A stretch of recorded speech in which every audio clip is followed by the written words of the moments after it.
नमस्कार दोस्तों। कहिए, कैसे हैं आप सब। उम्मीद करती हूँ आप सब बहुत अच्छे होंगे। आइए सुनते हैं महादेवी वर्मा द्वारा लिखित कहानी गौरा, जो एक छोटी सी बच्चिया के ऊपर है। आवाज सरोज शर्मा। गौरा मेरी बहन के घर पली हुई गाय की एक बया संधि तक पहुंची हुई बच्चिया थी।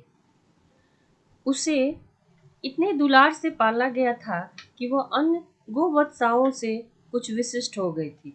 बहन ने एक दिन कहा, तुम इतने पशु पक्षी पाला करती हो, एक गाय क्यों नहीं पाल लेती जिसका कुछ उपयोग हो। वास्तव में मेरी छोटी बहन श्यामा अपनी लौकिक बुद्धि में मुझसे बहुत बड़ी थी और बचपन से उसकी कर्मनिष्ठा तथा व्यवहार कुशलता की बहुत प्रशंसा होती रहती थी, विशेषतः मेरी तुलना में।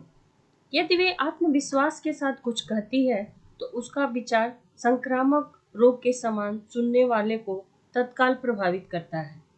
आश्चर्य नहीं यदि उस दिन उसके उपयोगितावाद संबंधी भाषण ने मुझे इतना अधिक प्रभावित किया कि तत्काल उस सुझाव का कार्यान्वयन आवश्यक हो गया।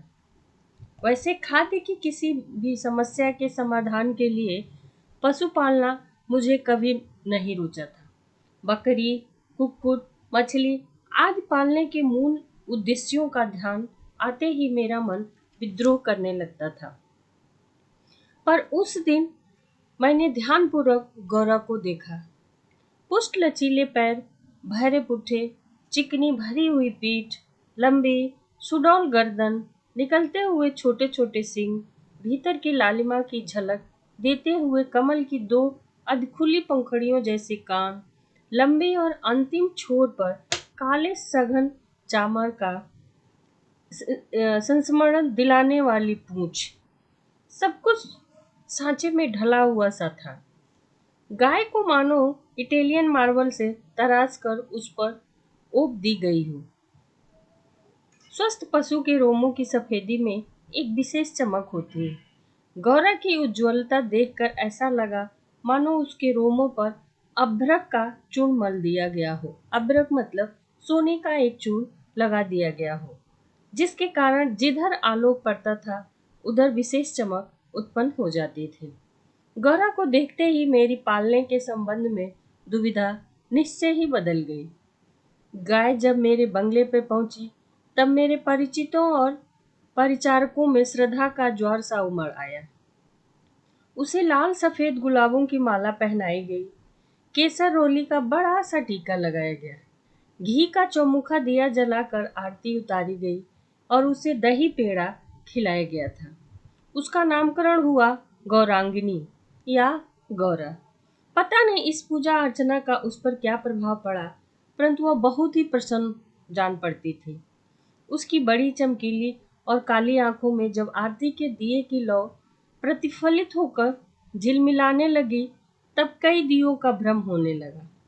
जान पड़ा जैसे रात में काली दिखने वाली लहर पर किसी ने कई दिए प्रवाहित कर दिए हों। गौरा वास्तव में बहुत प्रियदर्शनी थी। विशेषतः उसकी काली बिल्लौरी आंखों का तरल सौंदर्य तो दृष्टि को बांधकर स्थिर कर देता था। चौड़े उज्ज्वल माथे और लंबे तथा सांचे में ढले हुए से मुख पर आंखें बर्फ में नीचे जल के कुंडों के समान लगती थी। उनमें एक अनोखा विश्वास का भाव रहता था। गांव के नेत्रों में हिरण के नेत्रों जैसा चकित विस्मय न होकर एक आत्मीय विश्वास ही रहता है। उस पशु को मनुष्य से यातना ही नहीं, निर्मम मृत्यु तक प्राप्त होती है। परंतु उसकी आंखों के विश्वास का स्थान न विस्मय ले पाता है न आतंक।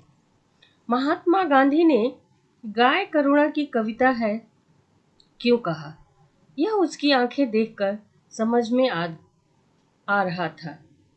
गौरा की असल मंथर गति से तुलना करने योग्य कम वस्तुएं हैं। तीव्र गति में सौंदर्य है, परंतु वह मंथर गति के सौंदर्य को नहीं पाता। वाण की तीव्र गति क्षण भर के लिए सृष्टि में चकाचौंध उत्पन्न कर सकती है, परंतु मंद समीर से फूल का अपने वृंत पर हिले हिले हिलना दृष्टि का उत्सव है। कुछ ही दिनों में वह सबसे इतने हिल मिल गई कि अन्य पशु पक्षी उसकी लघुता और उसकी विशालता का अंतर भूल गए। कुत्ते बिल्ली उसके पेट के नीचे और पैरों के बीच में खेलने लगे। पक्षी उसका पीठ और माथे पर बैठकर उसके कान तथा आंखें खुजलाने लगते। यह भी स्थिर खड़ी रहकर और आंखें मूंद कर मानो उसके संपर्क सुख की अनुभूति में खो जाती थी। हम सबको वह आवाज से ही नहीं, पैर की आहट से भी पहचानने लगी थी। समय का इतना अधिक बोध उसे हो गया था कि मोटर के फाटक में प्रवेश करते ही वह वाँ वाँ की ध्वनि से हमें पुकारने लगती। चाय नाश्ता या भोजन के समय से ही वह इतनी परिचित थी कि थोड़ी देर कुछ पाने की प्रतीक्षा करने के उपरांत रंभा रंभा कर घर सिर पर उठा लेती थी। उसका हमसे साहचर्य जनित लगाव मानवीय स्नेह के समान ही निकटता चाहता था। निकट जाने पर वह सहलाने के लिए गर्दन बढ़ा देती थी। हाथ फेरने पर अपना मुख आश्वस्त भाव से कंधे पर रखकर आंखें मूंद लेती। जब उससे दूर जाने लगे तब गर्दन घुमा घुमा कर देखती रहती। आवश्यकता के लिए तो उसके पास एक ही ध्वनि थी, परंतु उल्लास, दुख, उदासीनता, आकुलता आदि की अनेक छाया छवियां उसकी बड़ी और काली आंखों में तैरा करती थी। एक वर्ष के उपरांत गौरा एक बहुत ही सुंदर बच्चे की मां बनी। बच्चा अपने लाल रंग के कारण गेरुए रंग का पुतले जैसा जान पड़ता था। उसके माथे पर पान के आकार का सफेद तिलक और चारों पैरों में खुरों के ऊपर सफेद वलय ऐसे लगते थे मानो गेरुए की बनी मूर्ति को चांदी के आभूषणों से अलंकृत कर दिया गया हो। बछड़े का नाम रखा गया लालमणि, परंतु उसे सब लल्लू के संबोधन से पुकारते थे। माता पुत्र दोनों निकट रहने पर हिमराशि और जलते अंगारे का स्मरण कराते थे। जब हमारे घर में मानो दूध महोत्सव आरंभ हुआ। गौरा प्रातः सायं 12 सेर के लगभग दूध देती थी। अतः लाल मणि के लिए कई सेर छोड़ देने पर भी इतना अधिक शेष रहता था कि आसपास के बाल बच्चों से लेकर कुत्ते बिल्ली तक सब पर मानो दूधो नहाओ का आशीर्वाद होने लगा था। कुत्ते बिल्लियों ने तो एक अद्भुत दृश्य उपस्थित कर दिया था। दूध दूहने के समय वे सब गौरा के सामने एक पंक्ति में बैठ जाते और महादेव उनके आगे उनके खाने के लिए निश्चित बर्तन रख देता। किसी विशेष आयोजन पर आमंत्रित अतिथियों के समान वे परम विशिष्टता का परिचय देते हुए प्रतीक्षा करते रहते थे। फिर नाप नाप कर सबके पात्रों में दूध डाल दिया जाता, जिसे पीने के उपरांत वे एक बार फिर अपने अपने स्वर में कृतज्ञता ज्ञापन सा करते हुए गौरा के चारों ओर उछलने कूदने लगते थे। जब तक वे सब चले न जाते, गौरा प्रसन्न दृष्टि से उन्हें देखती रहती थी। जिस दिन उनके आने में विलम्ब होता, वह रंभा रंभा कर मानो उन्हें पुकारने लगती थी। पर अब दूध दूहने की समस्या कोई समाधान चाहती थी। नौकरों में नागरिक तो धोना जानते ही नहीं थे, और जो गांव से आए थे वे अनायास के कारण यह कार्य इतना भूल चुके थे कि घंटों लगा देते थे। गौरा के दूध देने के पूर्व जो ग्वाला हमारे यहाँ दूध देता था, जब उसने इस कार्य के लिए अपनी नियुक्ति के विषय में आग्रह किया, तब हमने अपनी समस्या का समाधान पा लिया था। 2-3 माह के उपरांत गौरा ने दाना चारा खाना बहुत कम कर दिया और वह दिन प्रतिदिन दुर्बल होने लगी थी। चिंतित होकर मैंने पशु चिकित्सकों को बुलाकर दिखाया। वे कई दिनों तक अनेक प्रकार के परीक्षण, एक्सरे आदि द्वारा रोग का निदान खोजते रहे। अंत में उन्होंने निर्णय किया कि गाय को सुई खिला दी गई है, जो उसके रक्त संचार के साथ हृदय तक पहुंच गई है। अब सुई गाय के हृदय के पार हो जाएगी, तब रक्त संचार रुकने से उसकी मृत्यु निश्चित है। मुझे कष्ट और आश्चर्य दोनों की अनुभूति हुई। सुई खिलाने का क्या तात्पर्य हो सकता है? दाना चारा तो हम स्वयं देखभाल कर देते हैं, परंतु संभव है उसी में सुई चली गई होगी। और डॉक्टर ने उत्तर से ज्ञात हुआ कि दाने चारे के साथ गई सुई गाय के मुख में ही छिद कर रह जाती है। गुड़ की बड़ी डली के भीतर रखी सुई ही गले के नीचे उतर जाती है और अंततः रक्त संचार में मिलकर हृदय में पहुंच जाती है। अंत में एक ऐसा निर्मम सत्य घटित हुआ जिसकी कल्पना भी मेरे लिए संभव नहीं थी। प्रायः कुछ ग्वाले ऐसे घरों में जहाँ उनसे अधिक दूध लिया जाता है गाय का आना सह नहीं पाते। अवसर मिलते ही वे गुड़ में लपेटकर सुई उसे खिलाकर उनकी असमय मृत्यु निश्चित कर देते थे। गाय के मर जाने पर वे उन घरों में पुनः दूध देने लगते हैं। सुई की बात जानते ही ग्वाला एक प्रकार से अंतर्ध्यान हो गया। संदेह का विश्वास में बदल जाना स्वाभाविक था। वैसे उसकी उपस्थिति में भी उसकी कानूनी कार्यवाही के लिए आवश्यक प्रमाण जुटाना असंभव था। तब गौरा का मृत्यु से संघर्ष आरंभ हुआ, जिसकी स्मृति मार्ग से आज भी मन सिहर उठता है। डॉक्टरों ने कहा गाय को सेब का रस पिलाया जाए तो सुई का कैल्शियम जम जाने और उसके न चुभने की संभावना है। अतः नित्य कई कई सेबों का रस निकाला जाता और नली से गौरा को पिलाया जाता। शक्ति के लिए इंजेक्शन पर इंजेक्शन दिए जाते। पशुओं के लिए इंजेक्शन के लिए सूजे के समान बहुत लंबी मोटी सिरिंज सा बड़ी बोतल भर दवा की आवश्यकता होती है। अतः वह इंजेक्शन भी अपने आप में शल्य क्रिया जैसा यातनामय हो जाता था। मतलब शल्य क्रिया बहुत ही कठिन, बहुत ही दुख भरी होती थी। इंजेक्शन भी अपने आप में शल्य क्रिया बहुत ही दुख भरी होती थी। पर गौरा अत्यंत शांति से बाहर और भीतर दोनों ओर की चुभन और पीड़ा सहती थी। केवल कभी कभी उसकी सुंदरता पर उदास आंखों के कानों में पानी की 2 बूंदें झलकने लगती थी।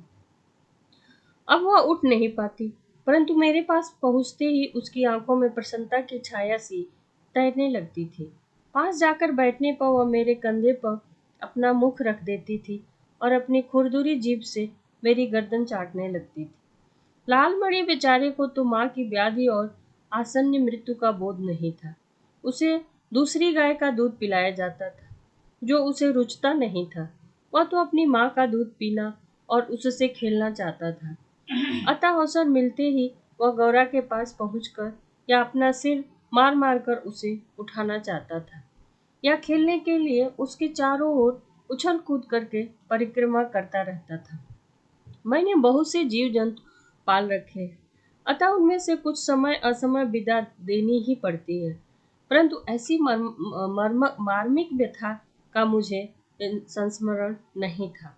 इतनी हुष्ट पुष्ट सुंदर दूध सी उज्ज्वल यशस्विनी गाय इतनी सुंदर चंचल बेटे को छोड़कर किसी भी क्षण निर्जीव और निश्चेष्ट हो जाएगी, यह सोचकर भी आंसू आ जाते थे। लखनऊ, कानपुर आदि नगरों से भी पशु विशेषज्ञों को मैंने बुलवाया था। स्थानीय पशु चिकित्सकों तो दिन में 2-3 बार आ ही जाते थे, परंतु किसी ने ऐसा उपचार नहीं बताया जिससे आशा की कोई किरण मिलती। निरुपाय मृत्यु की प्रतीक्षा का मर्म वही जानता है जिसे किसी असाध्य और मरणासन्न रोग के पास बैठना पड़ा हो। जब गौरा की सुंदर चमकीली आंखें निष्प्रभ हो चली और सेब का रस भी कंठ में रुकने लगा, तब मैंने अंत का अनुमान लगा लिया। अब मेरी एक ही इच्छा थी कि मैं उसके अंत समय पर उपस्थित रह सकूं। दिन में ही नहीं, रात में भी कई बार उठकर मैं उसे देखने जाती रहती थी। अंत में एक दिन ब्रह्म मुहूर्त में 4 बजे जब मैं गौरा को देखने गई, तब जैसे ही उसने अपना मुख सदा के लिए समान मेरे कंधे पर रख दिया, वैसे ही वह एकदम पत्थर जैसा भारी हो गया और मेरी बांह पर से सरक कर धरती पर आ गिरा। कदाचित सुई ने हृदय को वेद कर बंद कर दिया था। गौरांगिनी को ले जाते समय मानो करुणा का समुद्र उमड़ आया, परंतु लाल मणि इसे भी खेल समझकर उछलता कूदता रहा। यदि दीर्घ निश्वास का शब्दों में अनुवाद हो सके तो उसकी प्रतिध्वनि कहेगी, आह मेरा गोपालक देश यही है। धन्यवाद दोस्तों। कहानी अच्छी लगी हो तो मुझे लाइक, कमेंट, सब्सक्राइब और शेयर करना ना भूलें। धन्यवाद। आपका दिन शुभ हो।